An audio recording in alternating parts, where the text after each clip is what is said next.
There you can identify potatoes, peas, carrots, and chicken. Howdy folks, I'm Martha, and Dorothy and I want to welcome you to Hirschberger's Miracle Homestead. Kitchen action continues with chicken pot pie. To us, it's not just any chicken pot pie, but it's a pot pie we grew up on. Mom used to make this faithfully for her family. Mom and Dad are busy parents. They had 7 children under 10 years old, the youngest being twins, which is Buddy and I. And this is one dish that Mom made. It's a way of stretching ingredients and bringing it all together, but it was still yummy and delicious. And before I ramble on too much right now, I will come in and go across the ingredients, and I can ramble while I'm cutting up things. The ingredients we'll need are peas. Here's chicken broth, chicken broth. This chicken broth came in the cooking of the chicken, and then we'll finish off with the chicken broth from the store. Biscuits, chicken, carrots, salt, potatoes, thickening it with flour and milk. And when I get to the point of doing the biscuits, we will tell you why it's biscuits and not a homemade dough. Here is the pot that we'll be making it in, and this is quite a bit bigger than what our countertop burner is, so I am going to come back here to the stove to make it. See how nice and shiny white it looks on the inside? Looks like how it hasn't hardly been used, and we have a story behind the pot, but let's get the stuff started. Before I turn the burner on, I have to run out to the mailbox and mail a letter. And it happens to be cold out here. We got a dusting of snow yesterday. It's not that often that we get snows here in South Carolina, but in 2 weeks' time we had 2 dustings of snow. So I decided to do a partial bundle up and bring the letter out here to the mailbox. And as you can see, the flag is up on the mailbox, and that makes it nice. We can look out from the house, see if the flag is up or down. If it's down, then the mail went.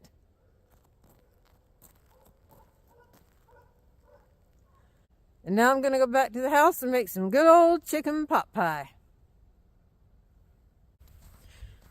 I was out in it yesterday when it was coming down. Had to go get meds for Buddy. And yeah, it was interesting seeing the roads turn white. But I got home before it got icy. So that was a blessing. Whew.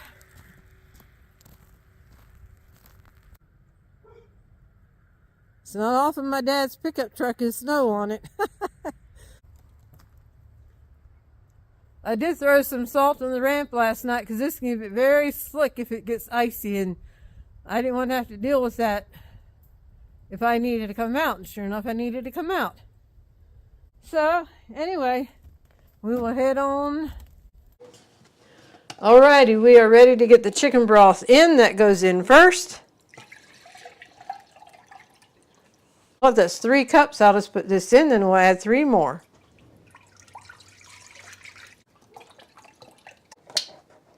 I'll just set this back here. If we need more, I can get it. Go ahead and put some salt in it. Now while this is heating up, next thing would be cutting up the celery and the potatoes. They need to be peeled yet. So I'm going to peel them and then come back and we'll cut them up and chat. And watching some videos of doing chicken pot pie just to see how other people do it. There's a lot of other ingredients you can put in. Garlic is number 1, celery and that type of thing, but we're going mama style. For the one lady that did it with biscuits like we're doing it, she called it a chicken pot pie soup. So we will put in our potatoes and carrots. Doesn't matter which you put in first, but I will do the potatoes, and I'll try to do it without splashing. And now the carrots. And bring this back up to a boil, and then we want to simmer it for about 4 or 5 minutes. While that's coming back up to a simmer, we need 2 cups of frozen peas.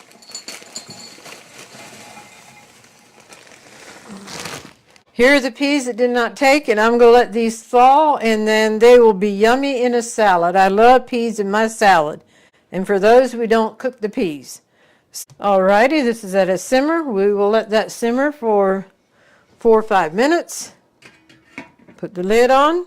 Now I'm going to put the peas in this little bowl here. They're just waiting their turn to hit the pot. While that's simmering, we're going to cut up the chicken we need. We want 4 cups of chicken. And for those of you who shop on Amazon through our link at no extra cost to you, we get a small commission. We do not know who you are, so we'll just give a group thank you, thank you, thank you to anyone who shops on Amazon through our link. Let me see if it settled down. Oh no, I can see it still. That's more than a simmer, so let me turn it down some more.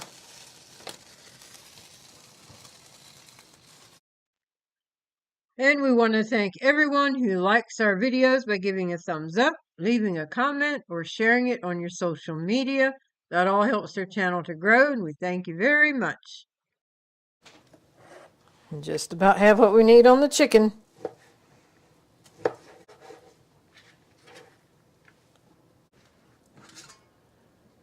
All right, that's a slow simmer that we had it at for 4 or 5 minutes. Now we'll turn the burner up because the peas will be going in next, and a frozen pea going into this hot kettle is going to cool things down. So in go the peas.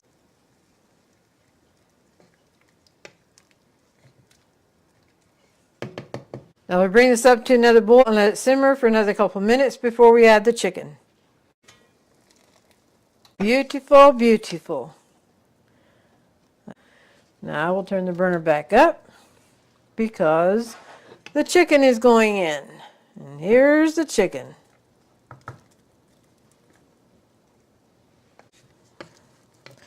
I have a feeling I'm going to have to get more broth.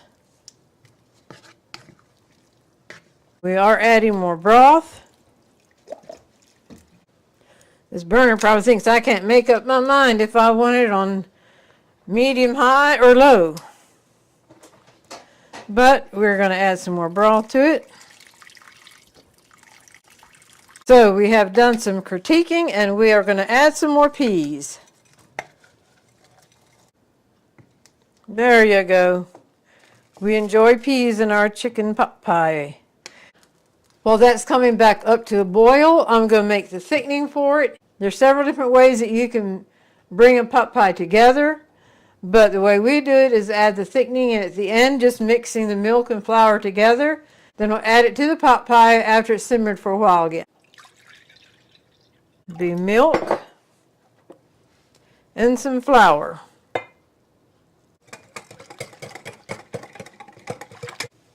Add more flour. All right, the thickening is ready for the pot pie. Here we are back with the pot pie. The only thing left to do yet is add a little thickening to it. I'm just stirring it up so if any flour settles to the bottom.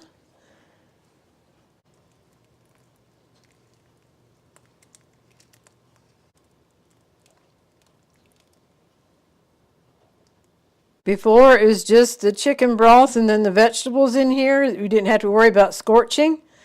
But with the flour and the milk going in now, well, you will want to keep track of that.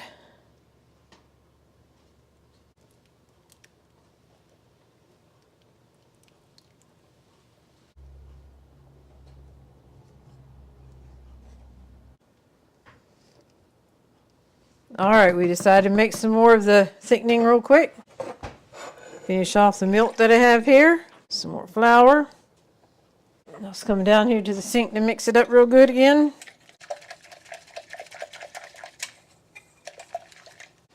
I'm coming. Don't start sticking. Beautiful, beautiful. Okay, we're going in with a little bit more thickening.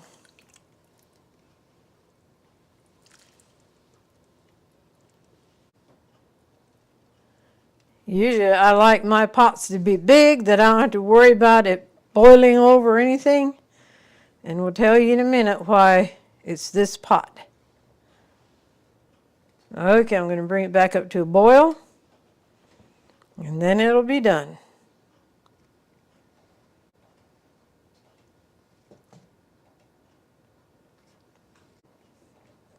There you can identify potatoes, peas, carrots, and chicken. All that yumminess makes up a delicious chicken pot pie soup, or just a regular chicken pot pie, however you want to call it.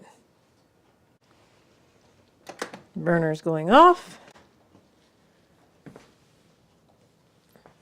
And I'm going to carry it over here to the hot pad.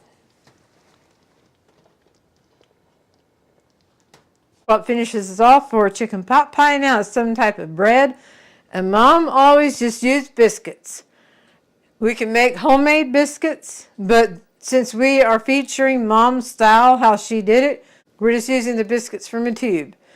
We do have a video on making a biscuit that's quick. They're called crunch time biscuits because they're not that, because it doesn't take long to make them. So we called them the crunch time biscuits, and that would be delicious with this. But to honor Mom, we're doing the biscuits.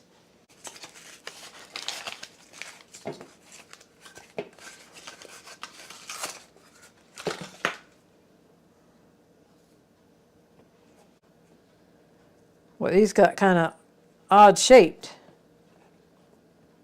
I did grease the pan here.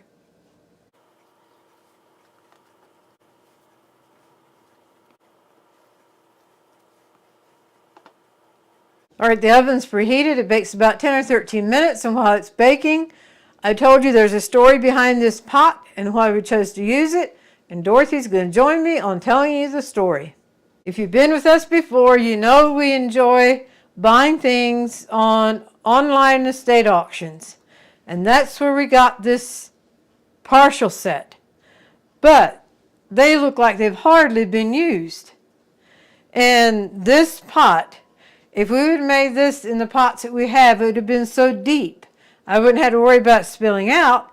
But for you all to see the cooking and the presentation of it, it was much easier to use a shallower pot, and yet it's a 5-quart pot, and it did the job well. These are skillets with more of a straight edge.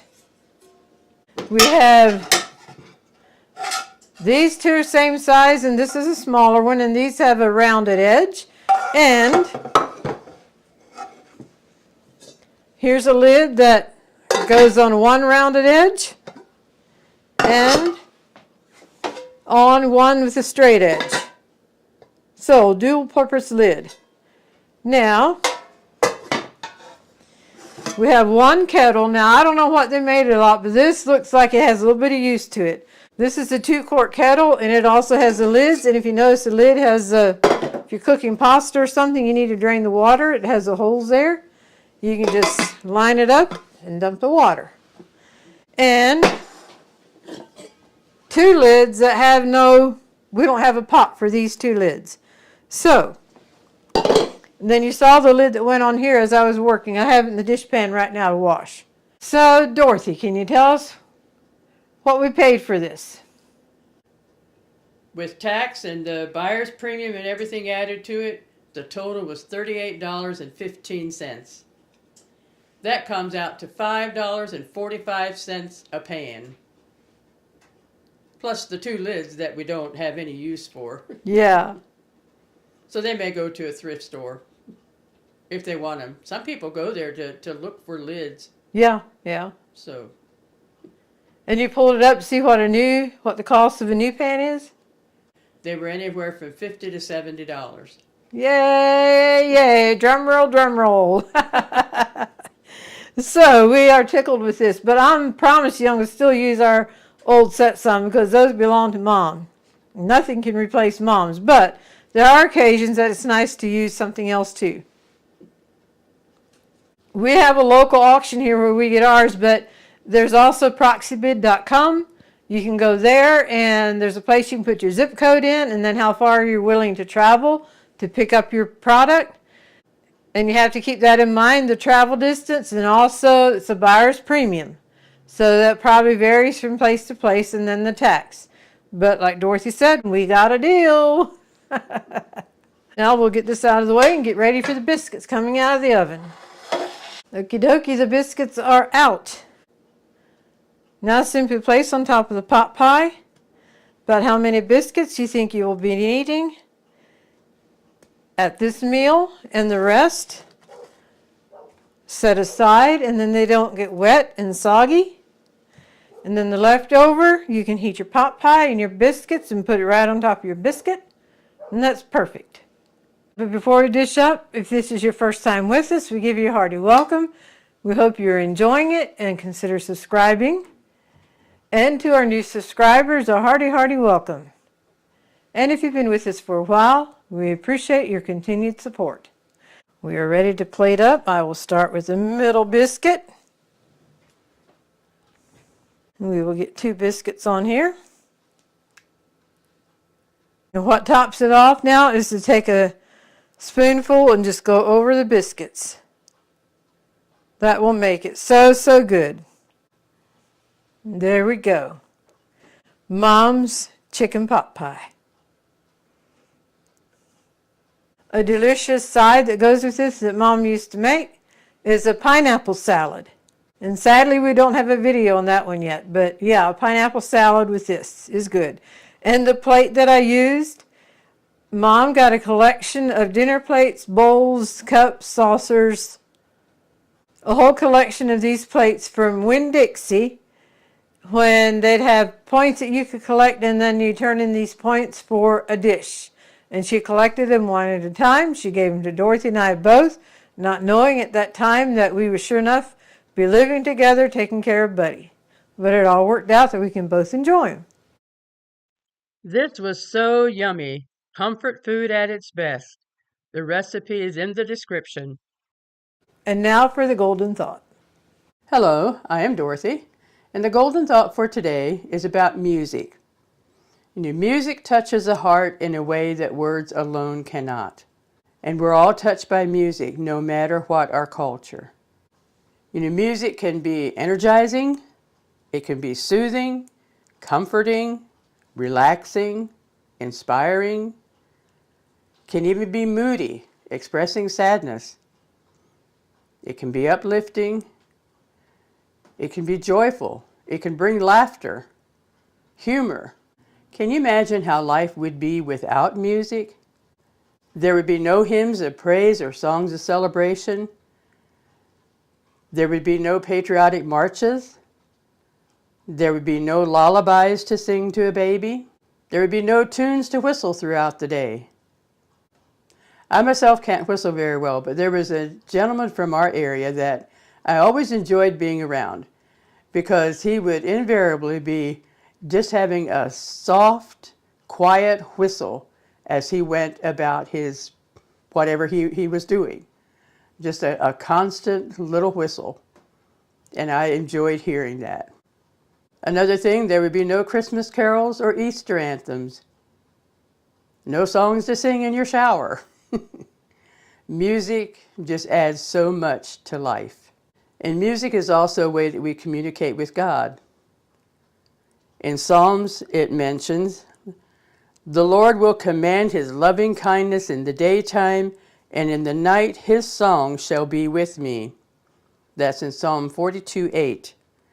Going to sleep with a song in your heart is a great way to drift off to sleep. Your subconscious mind is processing that throughout the night. And there's one song that I particularly like, and that one is "He Giveth More Grace" by the Living Stones Quartet. You can find it on YouTube. And that one to me is just so soothing and relaxing and so comforting to go to sleep on. So let's thank God for music today, because music touches the heart in a way that words alone cannot. We hope you've been encouraged and inspired and blessed in some way. And until next time, God bless.